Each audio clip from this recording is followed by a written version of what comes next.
Adana kebab is a traditional kebab that they make in Turkey.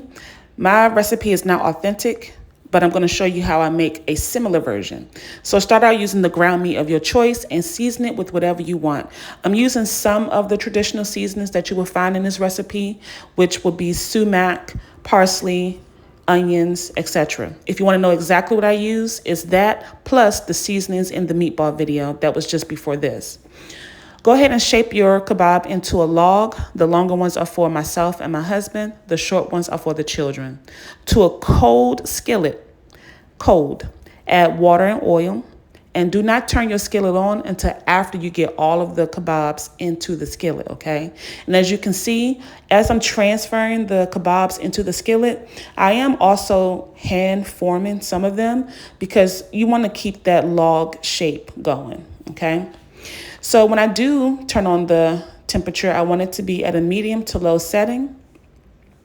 And I'm not going to bother this. I'm not going to turn it with tongs or flip it and all of that. I'm going to use like a spatula and I'm going to push the kebab around as I'm demonstrating here.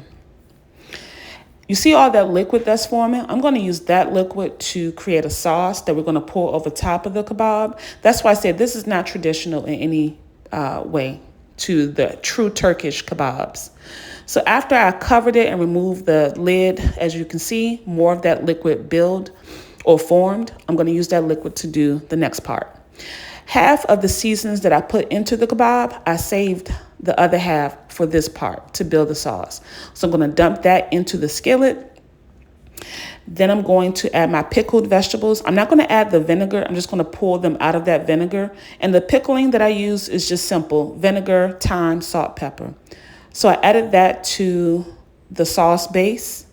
And then I'm going to use some palm oil. I talked about palm oil in the meatball video as well. So you want to know more about that, go check that out. But I'm adding some palm oil. If you don't have palm oil, skip this step altogether, okay? And then I'm going to add some water. You can use chicken broth or chicken stock, but I have a lot of flavor in this, so the water is okay. And then I'm going to add this Peruvian pepper, just a dollop. You can also skip this step. Goya makes a brand of this. It's really good. And all this is yellow hot chili peppers.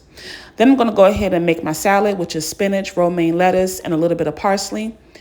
I also added some carrots to it, and I'm going to toss that salad later, but it's all cleaned and ready to go. Then I'm going to make some flatbread. Now, traditional Turkish kebabs are made with the bread that's called lavash. So this, again, is just a mock of that true, authentic Turkish kebab meal.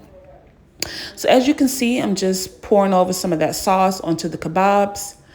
And then I'm going to add my flatbread. And this meal was so delicious. Like, everyone was looking for thirds, not seconds, but thirds, okay? I don't have anything else to say because all I wanted to do was take some of that flatbread and sop it up into the remaining sauce in the skillet. I hope you enjoyed. I hope you learned something new.